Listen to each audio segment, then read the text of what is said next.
আসসালামু আলাইকুম এভৰিৱান মই ডক্টৰ মেৰিনা আহমেদ মই এজন আয়ুৰ্বেদিক চিকিৎসক আৰু আমাৰ আশে-পাশে বহুতো বন ঔষধি আছে আমি নাজানো আৰু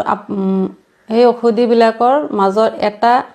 এজোপা লতা গছৰ বিষয়ে মই আজি আলোচনা কৰিম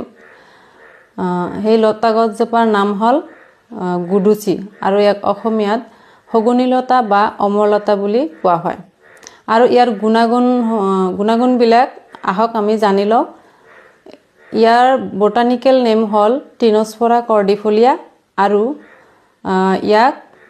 সংস্কৃতত গুডুচি বুলি কোৱা হয় আৰু ইয়াৰ গুণাগুণসমূহ ই দীপনা পাচনা কাম কৰে মানে দীপনা পাচনা এটো সংস্কৃত ওয়াৰ্ড হয় দীপন পাচনৰ কাম কৰে বাবে ই ডাইজেশনত হয় কৰে ইয়াক সেৱন কৰিলে ডাইজেশন যিসকলৰ মানে কনস্টিপেশন বা কিবা ডাইজেশনৰ প্ৰবলেম আছে এটো উপকাৰ কৰে তাৰ পিছত আপোনাৰ ডায়াবেটিস বা ইউটিআই কিডনিৰ প্ৰবলেম ফেটি লিভাৰ এইবিলাকতো ভালেখিনি উপকাৰ কৰে আৰু